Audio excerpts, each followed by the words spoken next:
ನೀವೇ ಒಂದ್ಸಲಿ ಹೋಗಿ ಸೂರ್ಯಪ್ರಕಾಶ್ ಸರ್ ಜೊತೆ ಮಾತಾಡಿ ಅವ್ರನ್ನ ಒಪ್ಪಿಸ್ತೀರಾ ಪ್ಲೀಸ್. ಕೃಷ್ಣ ಹೇಗಾದರೂ ಮಾಡಿ ಮದುವೆ ಬರೋಗ್ ಮಾಡ್ತೀರಾ? ಯಶೋದ, ಈ ಹುಡುಗಿ ತುಂಬ ದೊಡ್ಡ ಮಾತಾಡುತ್ತೆ ಕಣೆ. ಇಲ್ಲಿ ನೋಡಮ್ಮ, ಮದುವೆ ನಡೀತಾ ಇದೆ ಎಂದು ಮಾತ್ರಕ್ಕೆ ಎಲ್ಲ ವಿಷಯದಲ್ಲೂ ಮೂಗು ತೂರಿಸ್ಕೊಂಡು ಬರಬೇಡ. ನನ್ನ ಬದುಕಿನೆಲ್ಲ ಆಗಿರೋಷ್ಟು ಎಕ್ಸ್ಪೀರಿಯನ್ಸು ನಿನ್ನ ವಯಸ್ಸಿಗಾಗಿಲ್ಲ. ನಿನ್ನ ಹತ್ರ ಬುದ್ಧಿ ಹೇಳಿಸ್ಕೊಳ್ಳೋ ಅವಶ್ಯಕತೆ ನನಗಿಲ್ಲ, ಆಯಿತಾ?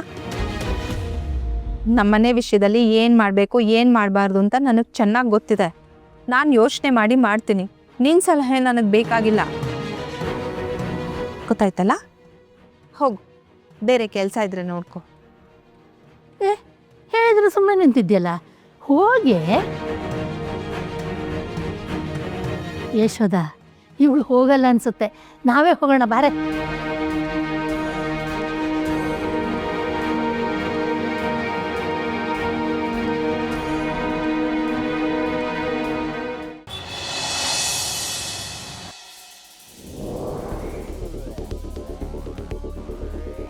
ಇಷ್ಟು ವರ್ಷದಲ್ಲಿ ಪಡ್ಕೊಂಡಿದ್ದಕ್ಕಿಂತ ಕಳ್ಕೊಂಡಿದ್ದ ಹೆಚ್ಚು ನಾನು. ಆದರೂ ನಾನು ಯಾವತ್ತೂ ನಂಬಿಕೆ ಬಿಟ್ಟಿಲ್ಲ. ಒಳ್ಳೆ ಜನ ಒಳ್ಳೆ ಕೆಲಸ ಮಾಡಿದ್ರೆ ಒಳ್ಳೆಯದೇ ಆಗುತ್ತೆ ಅಂತ ನಮ್ಮ ಅಣ್ಣ ಯಾವಾಗಲೂ ಹೇಳ್ತಿದ್ದ. ಎಲ್ಲನೂ ನೋಡ್ತಾ ಇರೋರು ನೀನು, ನಿನಗೆ ಎಲ್ಲ ಗೊತ್ತಿರುತ್ತೆ ಯಾರಿಗೆ ಅವಶ್ಯಕತೆ ಇದೆ, ಅನಿವಾರ್ಯತೆ ಇದೆ ಅಂತ. ಎಲ್ಲರ ಲೆಕ್ಕಾಚಾರ ನಿನ್ನ ಹತ್ರ ಪಕ್ಕಾ ಇರುತ್ತೆ. ಗಾಳಿಗೂ ದಿಕ್ಕು ತೋರಿಸೋ ನೀನು ಯಾವುದೋ ಒಂದು ರೂಪದಲ್ಲಿ ಬಂದು ನನಗೆ ಸಹಾಯ ಮಾಡ್ತೀಯಾ? ಈ ಮದುವೆಲಿ ಅತಿ ಹೆಚ್ಚು ಖುಷಿ ಪಡೋವಂಥ ಒಂದು ಮನಸ್ಸು ತುಂಬ ದೂರ ಇದೆ. ಅದನ್ನು ಕರೆಸೋದಕ್ಕೆ ನೀನೇ ಒಂದು ಕೂಗು ಹಾಕ್ತೀಯಾ?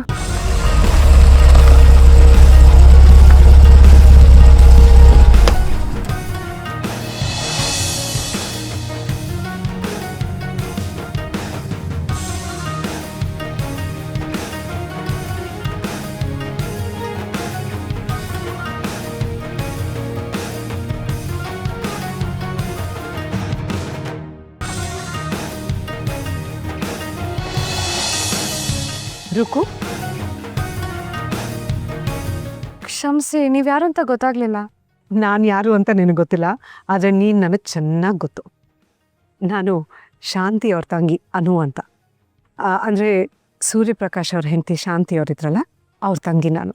ನಮಸ್ಕಾರ ಮೇಡಮ್, ನಿಮ್ಮನ್ನು ಯಾವತ್ತೂ ನೋಡಿರ್ಲಿಲ್ವಲ್ಲ, ಹಾಗೆ ಗೊತ್ತಾಗಲಿಲ್ಲ, ಸಾರಿ. ಅವ್ರು ಹೇಗೆ ವರ್ಣನೆ ಮಾಡಿದ್ರು ಹಾಗೇ ಇದೆಯಾ. ಯಾವಾಗಲೂ ಮಹಾಲಕ್ಷ್ಮಿ ಖಳೆ ಅಂತ ಹೊಗಳೋರು ನಾ ಸುಮ್ಮನೆ ಹೇಳ್ತಿದ್ದಾರೇನೋ ಅಂದ್ಕೊಂಡೆ, ಆದರೆ ಅವ್ರು ಹೇಳಿದ್ದೆಲ್ಲ ಸತ್ಯ. ನಿಮಗೆ ನನ್ನ ಬಗ್ಗೆ ಯಾರು ಹೇಳಿದ್ರು? ನನ್ನ ಭಾವ ಫೋನ್ ಮಾಡಿದಾಗೆಲ್ಲ ನಿಮ್ಮ ಕುಟುಂಬದ ಬಗ್ಗೆ ಗುಣಗಾನ ಮಾಡಿ ಮಾಡಿ ನನ್ನ ಕಿವಿ ತೂತು ಮಾಡಿಟ್ರು. ಆ ಮನೆ ಹೆಣ್ಮಕ್ಳು ತುಂಬ ಸಂಸ್ಕಾರವಂತರು, ರುಕ್ಕು ತುಂಬ ಗುಣವಂತೆ, ಎಲ್ರೂ ತುಂಬ ಈಸಿಯಾಗಿ ಸೆಳಿತಾಳೆ, ಮನೇನೆಲ್ಲ ಎಷ್ಟು ಚೆನ್ನಾಗಿ ಸಂಭಾಳಿಸ್ತಾಳೆ ಗೊತ್ತಾ ಅಂತ ಬರೀ ನಿಂದೆ ಮಾತು. ನಿಮ್ಮಂಥ ದೊಡ್ಡವ್ರ ಬಾಯಲ್ಲಿ ಮನಸ್ಸಲ್ಲಿ ನನ್ನ ಬಗ್ಗೆ ಯೋಚನೆ ಇರೋದು ನನ್ನ ಪುಣ್ಯ ಮೇಡಮ್. ನೀನು ಹಾಗೆ ಯೋಚನೆ ಮಾಡೋದು ನಿನ್ನ ಒಳ್ಳೆ ಗುಣ ರುಕ್ಕು. ಹೌದು, ಮದುವೆ ಮನೆಯಲ್ಲಿ ಎಲ್ಲರೂ ಸುತ್ತಮುತ್ತ ಕೆಲಸ ಮಾಡ್ಕೊಂಡು ಓಡಾಡ್ತಾ ಇರ್ತೀಯ ಅಂದ್ಕೊಂಡೆ, ಇಲ್ಲಿ ನೋಡಿದ್ರೆ ದೇವರ ಹತ್ರ ಏನೋ ಡೀಪ್ ಡಿಸ್ಕಷನಲ್ಲಿದೆಯಾ? Any problem?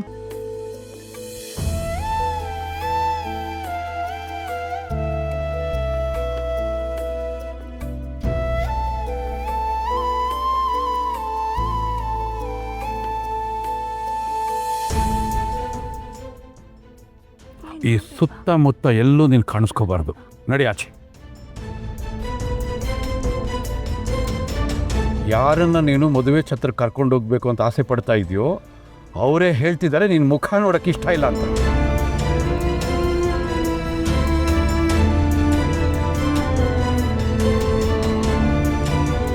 ನಾನು ಯಾರಿಗೂ ಬೇಡದೇರೋ ಅನ್ಕೊಂಡ್ರೆ ನಮ್ಮ ಅಪ್ಪನ ಪಾಲಿಗಂತೂ ನನ್ನ ಕಸ ನಮ್ಮ ಅತ್ತಿಗೆ ಬರ್ತಾರೆ, ಇದನ್ನೆಲ್ಲ ಸರಿ ಮಾಡ್ತಾರೆ. ಆ ಕಸನ ತಗೊಂಡೋಗಿ ಸಿಂಗಾರ ಮಾಡಿ ಒಂದೊಳ್ಳೆ ಜಾಗದಲ್ಲಿ ಇಡ್ತಾರೆ ಅಂತ ಅನ್ಕೊಂಡಿದ್ದೆ. ಆದರೆ ಅವರು ನನ್ನನ್ನು ಎಡಗಾಲಲ್ಲಿ ಒದ್ದು ಆಚೆ ಹಾಕ್ಬಿಟ್ರು. ಅವರಿಬ್ಬರ ಮಧ್ಯೆ ಮಾತಾಡೋದಕ್ಕೆ ಇಲ್ಲಿವರೆಗೂ ಸರಿಯಾದ ವ್ಯಕ್ತಿ ಯಾರೂ ಬಂದಿರಲಿಲ್ಲ. ಈಗ ಬಂದಿದ್ದಾರಾ? ಎಲ್ಲಿದ್ದಾರೆ? ನನ್ನ ಮುಂದೆನೇ ಇದ್ದಾರೆ. ಸೂರ್ಯಪ್ರಕಾಶ್ ಸರ್ ಜೊತೆ ಮಾತಾಡೋದಕ್ಕೆ ನಿಮಗಿಂತ ಸರಿಯಾದ ವ್ಯಕ್ತಿ ಇನ್ಯಾರೂ ಇಲ್ಲ ಮೇಡಮ್. ಅಂದರೆ ಅಪ್ಪ ಮಗನ ನಡುವೆ ಸೇತುವೆ ಆಗಿ ಇದಕ್ಕೊಂದು ಸೊಲ್ಯೂಷನ್ ಹುಡುಕಿ ಅಂತ ಹೇಳ್ತಾ ಇದೆಯಾ? Please madam, okay. ಎಲ್ಲರೂ ತುಂಬ ಸಂತೋಷವಾಗಿದ್ದಾರೆ, ಆದರೆ ನನ್ನ ಮನಸ್ಸಲ್ಲಿ ಮಾತ್ರ ಒಂದು ಮೂಲೆಯಲ್ಲಿ ಒಂಥರ ಕೊರಗು. ನನಗೆ ಮಾತ್ರ ಯಾಕೆ ಹೀಗೆ ಶಾಂತಿ? ಫಲ ಕೊಡೋ ಮರನೇ ನಮ್ಮ ಮನೆ ಕಾಂಪೌಂಡ್ ಒಳಗಡೆ ಬಂದರೆ ಅದರ ರೆಂಬೆ ಕೊಂಬೆ ಎಲ್ಲ ಕತ್ತರಿಸಿ ಬಿಸಾಕ್ತಾ ಇರ್ತೀವಿ.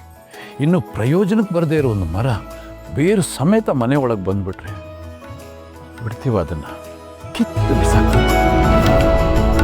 ಉಪಯೋಗಕ್ಕಿಲ್ದೇ ಇರೋ ಮರ ಯಾವ್ದಾದ್ರು ಇದೆಯಾ ಭಾವ? ಹೂವು ಹಣ್ಣು ಕೊಡದೇ ಇರ್ಬೋದು, ಆದರೆ ಗಾಳಿ ಅಂತೂ ಕೊಡುತ್ತಲ್ವಾ? ಅನು ಏ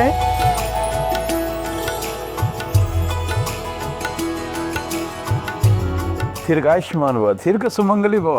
ಏನಿದು, ಎಷ್ಟು ವರ್ಷ ಆಯ್ತು ನೀನು ನೋಡಿ? ಚೆನ್ನಾಗಿದ್ಯಾ ಭಾವ? ಅಕ್ಕನ ಹತ್ರ ಮಾತಾಡೋ ಅಭ್ಯಾಸ ಇನ್ನೂ ಬಿಟ್ಟಿಲ್ವಾ ನೀವು? ಅದನ್ನ ಹೇಗೆ ಬಿಡಕ್ಕಾಗತ್ತಮ್ಮ? ನನ್ನ ಜೊತೆಯಲ್ಲೇ ಇರೋದು, ನಾನು ಇರೋವರೆಗೂ ಇರುತ್ತದು, ಅದನ್ನ ಬಿಡಕ್ಕಾಗತ್ತಾ? ಹೇಗಿದ್ಯಾ ನೀನು? ಚೆನ್ನಾಗಿದ್ದೀನಿ. ಒಬ್ಳೇ ಬಂದ್ಯಾ? ಎಲ್ಲಿ ನಿಮ್ಮ ಯಜಮಾನ್ರು ಮಕ್ಕಳು? ಅಷ್ಟು ದೂರದಿಂದ ಇಬ್ರು ಬರೋಕ್ಕಾಗತ್ತಾ? ಅವ್ರುಗಳ ಡ್ಯೂಟಿ ಹಚ್ಬಿಟ್ಟು ನಾನು ನಮ್ಮನೆ ಫಂಕ್ಷನ್ ಅಟೆಂಡ್ ಮಾಡಕ್ಕೆ ಬಂದಿದ್ದೀನಿ. ನನಗಿಷ್ಟ ಆಗೋದೆ ಈ ನಿನ್ನ ಅಕ್ಕರೆ. ನಂಗೆ ತುಂಬ ತುಂಬ ಖುಷಿ ಆಯಿತು. ಅನು, ನಿಮ್ಮ ಅಕ್ಕ ಶಾಂತಿ ಯಾವಾಗಲೂ ಹೇಳ್ತಾ ಇದ್ಲು, ಸಂಭ್ರಮ ಅಂದರೆ ಮನೆ ತುಂಬ ಜನ ತುಂಬಿ ತುಳುಕ್ತಾ ಇರಬೇಕು, ನಮ್ಮವರು ತಮ್ಮವರು ಅಂತ ಎಲ್ಲ ಕೆಲಸ ಕಾರ್ಯಗಳಲ್ಲಿ ಭಾಗಿಯಾಗಬೇಕು ಅಂತ. ಇಲ್ಲಿ ಎಲ್ಲರೂ ಇದ್ದರು, ಆದರೆ ಏನೋ ಒಂದು ಕೊರತೆ ಇತ್ತು. ಶಾಂತಿ ಒಡಹುಟ್ಟಿದವಳಾಗಿ ನೀನು ಬಂದು ಪರಿಪೂರ್ಣತೆ ಆಯ್ತವನು. ನಮ್ಮೆಲ್ರಿಗೂ ಹಾಗೆ ಅಲ್ವಾ ಭಾವ? ಇವತ್ತಿನ ಬದುಕು ನಾಳೆ ನೆನಪು, ನೆನಪುಗಳಲ್ಲೇ ಬದುಕ್ತೀವಿ, ನೆನಪುಗಳಾಗೇ ಹೋಗ್ತೀವಿ ಅಕ್ಕಂತ. ಶಾಂತಿ ಒಡಹುಟ್ಟಿದವಳಾಗಿ ನೀನು ಬಂದ ಮೇಲೆ ಈ ಮದುವೆಯ ಪ್ರತಿ ಕ್ಷಣವೂ ನೆನಪಲ್ಲಿ ಉಳಿಯೋದಂತೂ ಕನ್ಫರ್ಮ್. ಅದು ನೆನಪಲ್ಲಿ ಉಳಿಬೇಕು ಅಂದರೆ ಎಲ್ಲ ಸರಿಯಾಗಿತ್ತು, ಎಲ್ಲರೂ ಜೊತೆಲಿರ್ಬೇಕಲ್ವಾ ಭಾವ? ಹೌದು ಅನು, ಇಂಥ ಸುಂದರವಾದ ಸಂಭ್ರಮದಲ್ಲಿ ನಿಮ್ಮ ಅಕ್ಕ ಒಬ್ಳು ಇಲ್ಲ ಅನ್ನೋದೇ ದೊಡ್ಡ ಕೊರಗು. ನಾನು ಅಕ್ಕನ ಬಗ್ಗೆ ಮಾತಾಡ್ತಾ ಇಲ್ಲ ಭಾವ. ಯಾರ ಬಗ್ಗೆ ಮಾತಾಡ್ತಿದ್ಯಾ ನೀನು? ನಾ ಹೇಳೋ ಮಾತನ್ನ ತಾಳ್ಮೆಯಿಂದ ಕೇಳಿ ನನ್ನ ಮಾತಿಗೆ ನೀವು ಬೆಲೆ ಕಟ್ತೀರಾ ಅನ್ನೋ ಹಾಗಿದ್ರೆ ಮಾತ್ರ ಹೇಳ್ತೀನಿ. ಇದು ಒಳ್ಳೆ ಕಥೆ ಆಯ್ತಲ್ಲ. ನೀನು ಅಪರೂಪಕ್ಕೆ ನಮಗೋಸ್ಕರ ಬಂದಿದ್ಯಾ, ನಿನ್ನ ಮಾತು ನಾನು ಕೇಳಲ್ವಾ? ಅದೇನು ಅಂತ ಹೇಳು.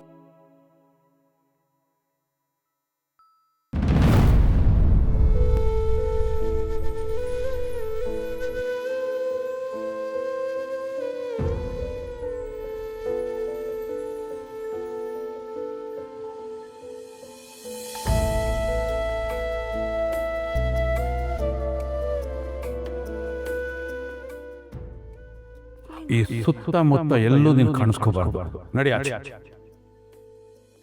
ಯಾರನ್ನ ನೀನು ಮದುವೆ ಛತ್ರ ಕರ್ಕೊಂಡು ಹೋಗ್ಬೇಕು ಅಂತ ಆಸೆ ಪಡ್ತಾ ಇದೆಯೋ ಅವರೇ ಹೇಳ್ತಿದ್ದಾರೆ ನಿನ್ ಮುಖ ನೋಡಕ್ ಇಷ್ಟ ಇಲ್ಲ ಅಂತ.